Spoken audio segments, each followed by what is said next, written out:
Are you addicted to your smartphone? Well, that is nothing compared to this. How about sex robots with artificial intelligence? One woman engaged to a robot? For real, folks, we've been waiting to tell you about this all morning. CNN's new series, Mostly Human, with Lori Siegel, explores love, sex, and the growing powers of modern technology in our daily lives.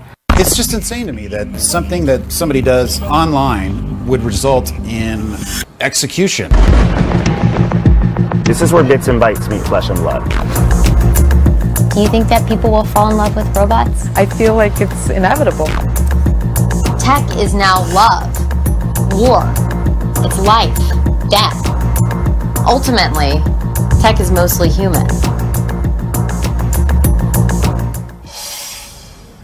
And you guys, this did take me to a sex doll / robot factory in California where they're actually building artificial intelligence to go in these robots that look increasingly human. And it sounds so crazy, but there's going to be an app for your phone that almost has like a girlfriend that you talk to, like they call it intimate AI, I think different than Siri.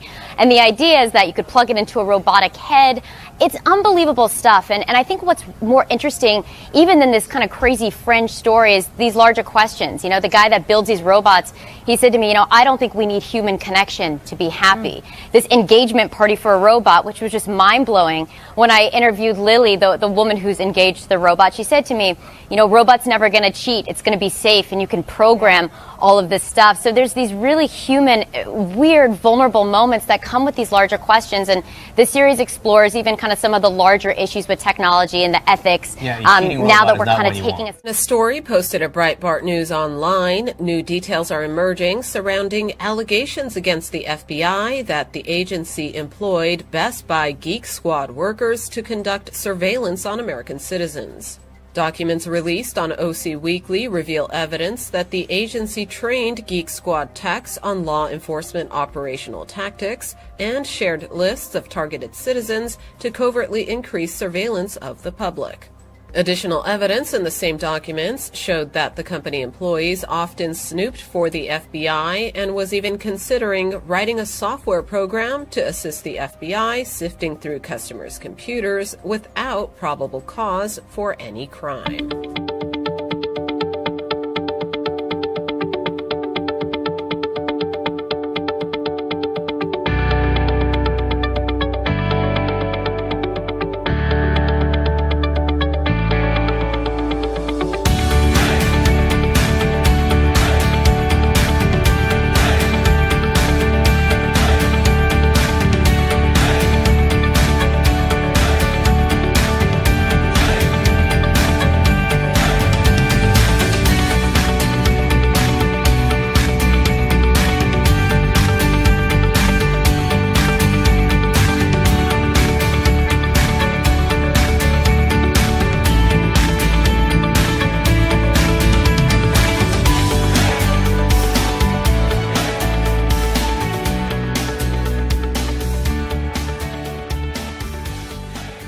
With speeds that reach only 4 miles an hour, robots like this won't win any marathons, but they might change the face of food delivery. Already, they're getting a lot of looks. What was your reaction when you first saw it? Well, just thought the new space age, I guess. Created by Starship Technologies, these sidewalk rovers pick up takeout or groceries. Let's check it out here. Then bring the food to hungry customers. The company is teaming up with the delivery service DoorDash to test the robots in Redwood City, California. For now, handlers escort the machines while someone else operates them remotely, but someday they'll travel solo, even in crosswalks, with operators only stepping in when they hit obstacles. It does have 9 cameras front and back and has ultrasonics, so it has a bubble of perception, if you will, and awareness to be able to avoid obstacles. And to prevent thefts, the lid can only be unlocked by whoever places the order. We have alarms if you pick up the robot, like sirens, like a car alarm. It's tracked to the nearest inch. The robots are also at work in 4 European cities, along with Fayetteville, Arkansas, and Washington, D.C., where today the company officially launched, partnering with Postmates. Recently, Virginia became the first state to allow delivery robots on sidewalks, and Florida and Idaho are considering similar laws. While there are concerns such technology could steal jobs, DoorDash says the goal is to complement its workforce with the robots tackling shorter trips. It really allows us to free up our human dashers to take on the more complex, longer distance deliveries. So someday a 40-pound robot just might show up at your door.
Physicist Stephen Hawking is again raising the alarm that humankind needs to shape up if it hopes to survive. In an interview with The Times, Hawking reiterated that humankind faces a slew of threats ranging from climate change to mass species extinction. He noted that technological advances have helped humans achieve seemingly insurmountable feats, but may also lead to our demise. Since civilization began, aggression has been useful inasmuch as it has definite survival advantages, he told The Times. It is hardwired into our genes by Darwinian evolution. Now, however, technology has advanced at such a pace that this aggression may destroy us all by nuclear or biological war. We need to control this inherited instinct by our logic and reason. But despite the issues facing humankind, there may be hope for our survival, according to Hawking, but only if we all work together. Finally tonight, in 85 cities across the country, Saturday was Meet a Muslim Day. There's no better time to be a Muslim in America than right now. Although there's a lot of Islamophobia happening out there, there's also a lot of Islamo curiosity. But on Saturday, Muslims across the country tried to fight fear of Islam with friendly conversation and facts. As a Muslim in America, what do you find is the most common question or misconception that people have? Probably the most common one is that jihad is a violent war against the non-Muslims. There's nothing in Islam that allows for radicalism.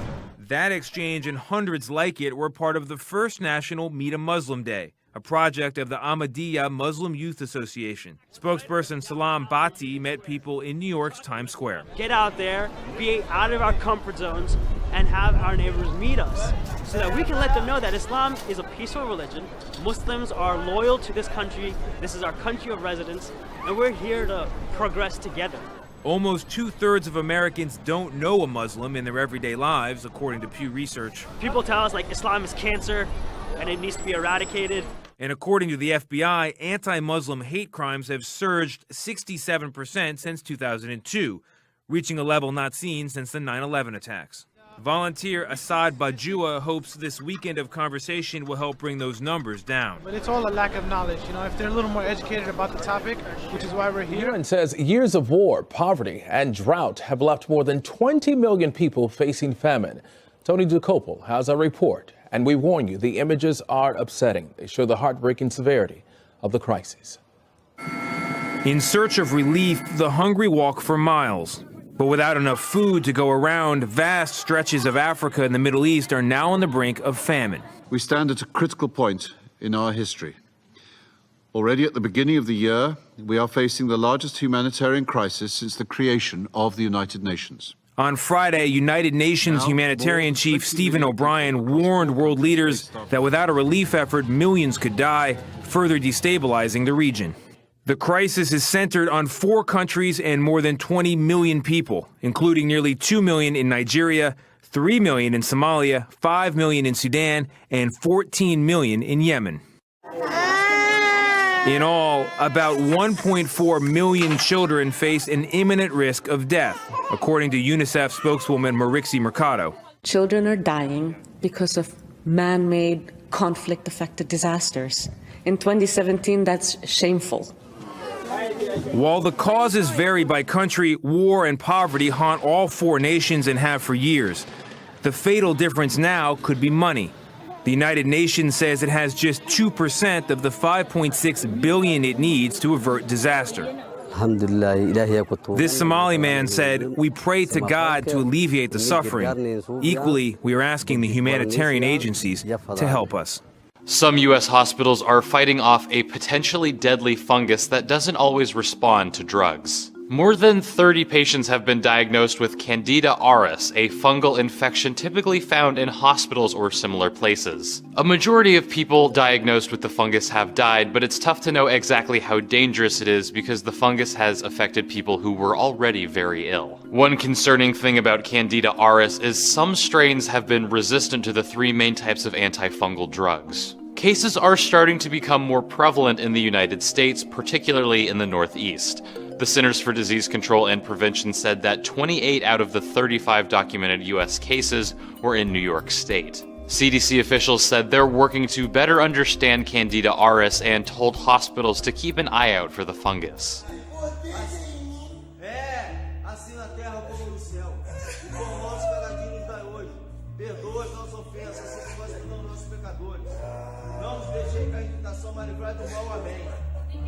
Você não é poderoso. Você não é poderoso. Jesus, Deus está aqui. Deus é maior do que tudo. Você não é poderoso. Deus é maior. Jesus Cristo está aqui. Conheço a Bíblia melhor do que você. Você tem quando você é corrupto. Sou corrupto. Vou te falar que você me bate que eu vou estar na prisão que eu estou aguardando. Me bate. Você é do mal. Me bate. Você não é. Você é. Sai. Isso. Sai. Qual o sangue que tá aí? Qual o sangue que tá aí? Fala aí. Lúcifer. Lúcifer. Isso. Tá incorporado com o santo, né? Tu tá incorporado com o santo, né? Quero ver se o santo vai segurar a tua vida isso. Quero ver. Não vou te bater não, porque Deus é maior. Meu cavalo tá inocente, está trabalhando. Some churches in Chicago are adding a little bit of sparkle to this Ash Wednesday. That's right, it's being called Glitter Ash Wednesday, and the gesture's meant to be a show of support for the LGBTQ community. Several churches in the Chicago area are mixing in a purple glitter with the ashes. A pastor from one of those churches said she wants to make sure the Christian message is one of love and tolerance. Ash Wednesday is a ceremonial day when Christians are marked with ashes on their foreheads, ushering in the fasting season of Lent. Tonight, a new plan to combat potential TSA security failures at airports nationwide, targeting many travelers' least favorite part of flying, the pat-down. Up until now, TSA officers made risk-based assessments for each passenger, choosing one of 5 pat-down methods accordingly. Now, a single standardized method will be used universally. Long-standing policy includes the head, neck, arms, torso, legs, and feet, and sensitive areas such as the breast, groin, and the buttocks, requiring sufficient pressure to ensure detection. Currently, flyers can opt for a pat-down instead of the screening machine, or be subject to one if TSA detects a red flag. If you're an average traveler, like most of us, we know we're not guilty of carrying anything, but they don't know that. The new policy comes 2 years after a damaging report that found major security lapses across the country. Weapons and other hazardous materials made it past screening in 95% of tests conducted. According to Houston police, the 2 young men shown here kidnapped, sexually assaulted, and shot a 15-year-old girl, sacrificing her in the name of Satan. I think they're just distraught that they've lost their daughter. In court Thursday, the accused killers smiled and waved for the cameras. From Texas to New York to Virginia, officers are dealing with a rash of murders attributed to a resurgent MS-13, a notoriously violent street gang.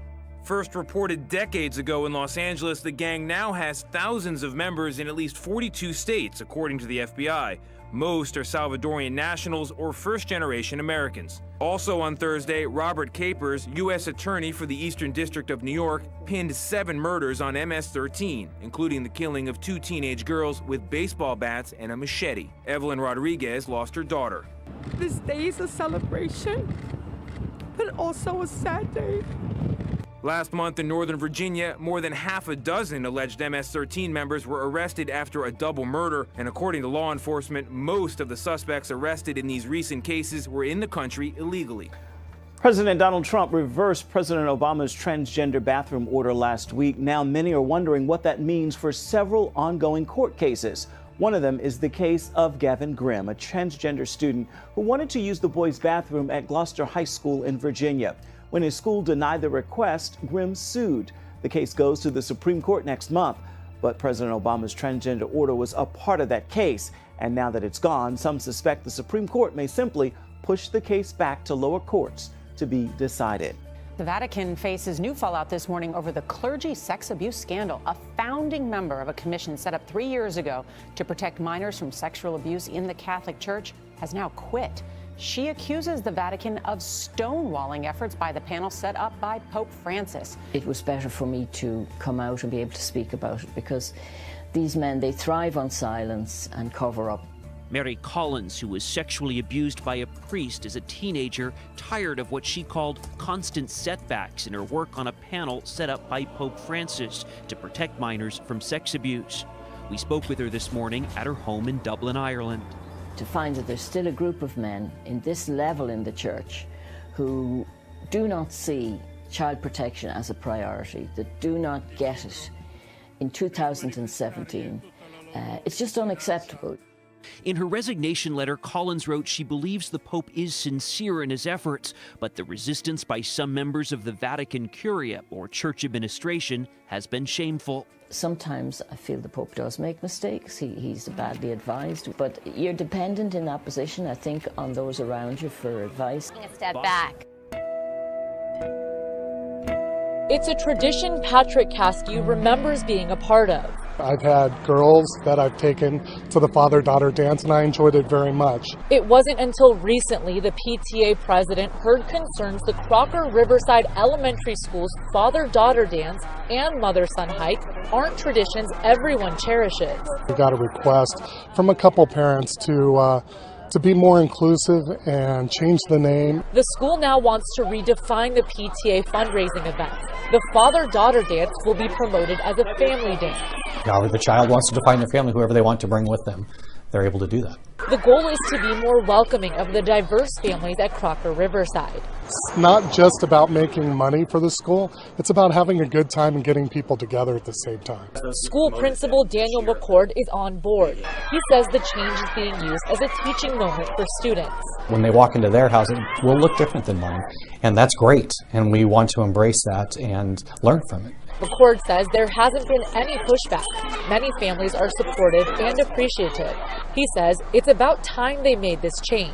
Probably several months too late, but I'm just glad we're finally there. And I think we live in such a highly dynamic environment where change no longer comes in generational terms. I mean, when I grew up, a generation was supposed to last 30 years. I mean, today you can say every 5 years you have a pretty different environment. The message from North Korea was stark. But their missile program and technology keeps moving forward. When you add to it the other geopolitical tensions out there, what's going on in North Korea, what the Chinese are doing in the South China Sea, it's really trending pretty significantly in the wrong direction. Things cross borders with tremendous speed and tremendous volume, and the question is, how is the world going to contend with it? How is the world going to deal with various threats to either peace between countries or stability within them? Especially in the last 40 years, urbanization has been on such an unprecedented scale that scholars are now talking about planetary urbanism or ecological urbanism. Of course, there's the Agenda 2030, which is a whole other program which promotes open borders and redistribution of wealth. It's a whole program that they're trying to initiate, working not with states or governments, not working with states, working with cities. This means that the very nature, if you like, of the rural is also being urbanized in very complex and multifaceted ways. This is part of the agenda that the UN understands that if we're going to take control of the world, we're not going to be able to take control of nations, we're not going to be able to take control of states, we have to take control of cities. So the pace of urbanization is picking up enormously in Africa at absolutely unprecedented rates, but also in other regions. And just last week they completed a major meeting of almost all the major cities around the world gathering together, part of putting together this agenda to bring together what they call Habitat 3, an urban agenda. As the world continues to urbanize, sustainable development challenges will increasingly concentrate in cities. And establishing a regime that will control resources, will basically the idea of zoning and controlling, getting people to concentrate into high-rise apartments instead of taking up the beautiful forest lands. The big problem with global governance today is really in the sort of normative or the purposeful desire to create a particular type of world order. A chaotic scene at Dusseldorf train station.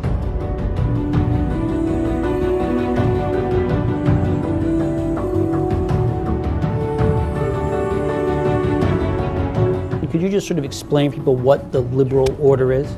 The liberal order is basically a set of principles and rules and norms and standards that basically are based on the principle of openness.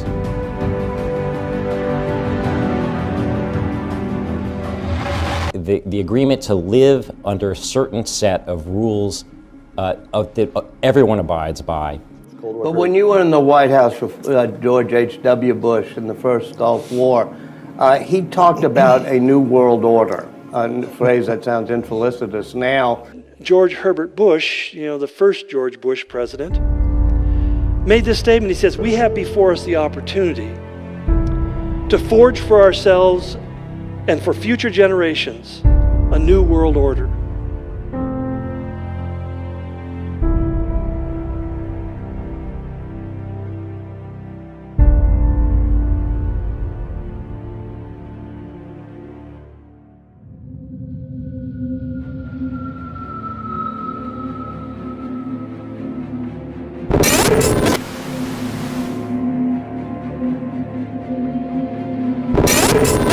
This is the first time embryo-like structures have been developed in laboratories using two types of stem cells. Now, this next level of genetic science is giving rise to so-called designer babies.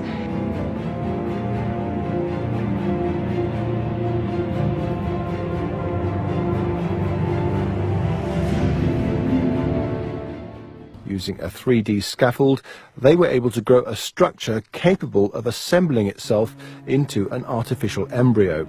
See, it's no longer science fiction. It's serious business. It's the tools, the powers are coming into our hands. Artificial embryos may sound like a plot in a sci-fi novel. And last but not least, that in this new era, the UN needs to absolutely change its game, its way of operating. Not as if one, but definitely as one. And I think this is a crucial part. And as Izumi was saying, this is certainly going to be a very important test and challenge for the new Secretary General coming in, because all of these agendas now call for the UN to work differently. There's no question that in certain areas, efforts in international cooperation have borne fruit. We have had in recent years successes with respect to the Paris climate deal, for instance. We have had successes with respect to the Sustainable Development Agenda at the United Nations. It's interesting because in the Paris Agreement, they spent hours arguing over one word. And the word was, shall we say, shall or should? Because in legal parlance, they mean very different things. If it says these nations, these 193 nations should, well, then it's voluntary. If they say they shall, then it's a legal agreement. Well, John Kerry and Barack Obama knew that they couldn't, if they put shall there, they'd have to bring it to Congress. Congress would have to ratify it because shall means it's a treaty, and Congress has to approve all treaties. So what they did is they changed it and they put should on the opening statement. But every other single item in that agreement uses the word shall. So it's a hidden language of treaty. Iran has gone ahead and successfully test-fired a sophisticated Russian-made air defense system. Iran and Russia have recently increased their military cooperation. They are two of the most important players on the global stage. So there's certainly more overlap between Turkey and Russia than there was a few years ago.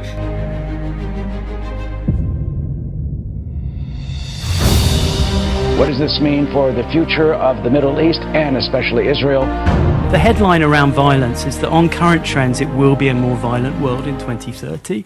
Now, the number of cases of human bird flu infection is rising rapidly in China. And they're reporting a sudden increase in the number of human cases that exceeds previous flu seasons.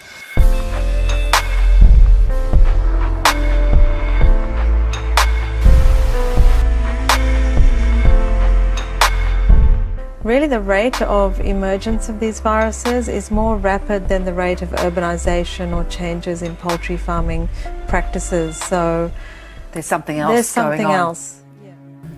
So 70 years ago, Aldous Huxley, anticipating the transformation of human life through advances in biology as the final and most searching revolution, asserted this really revolutionary revolution is to be achieved not in the external world, but in the souls and flesh of human beings.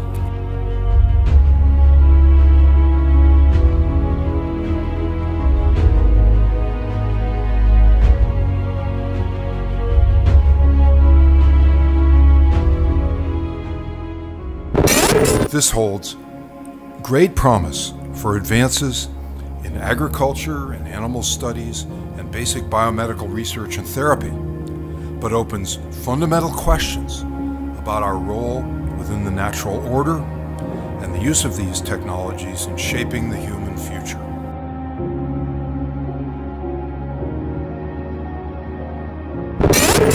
The opportunities of these new gene editing technologies are perhaps the most profound and difficult matters our species has ever encountered.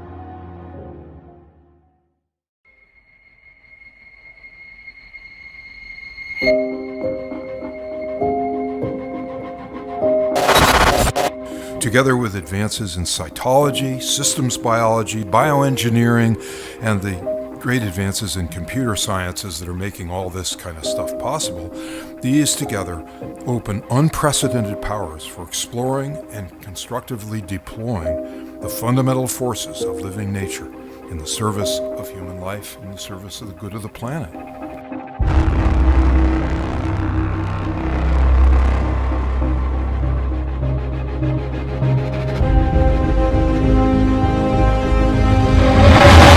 In a recent article, just last week, organisms created with synthetic DNA pathways for entirely new forms of life. This is where we're heading. This is amazing stuff. More recently, some have raised the disturbing but strangely logical suggestion that since embryos left over from IVF are being used to obtain embryonic stem cells, why not use them for projects that include their genetic alteration, implantation, and later extraction of their cells, tissues, and organs? This is just an extension of the argument that says they were going to die anyway, so why not gain something good from their life? Well, it's a strange moment in human civilization. There is wide recognition that our new gene editing tools are a threshold technology, an opportunity for us to re-envision and reorder our place and purpose within the natural world. The issues involved go beyond biology. It's exciting stuff when you begin to realize that we are reading tomorrow's headlines today. And it assures us in our hearts that, God, you are controlling the flow of history. It's not just something that is coming because of happenstance or circumstance. God, you are directing the world towards a point of destiny.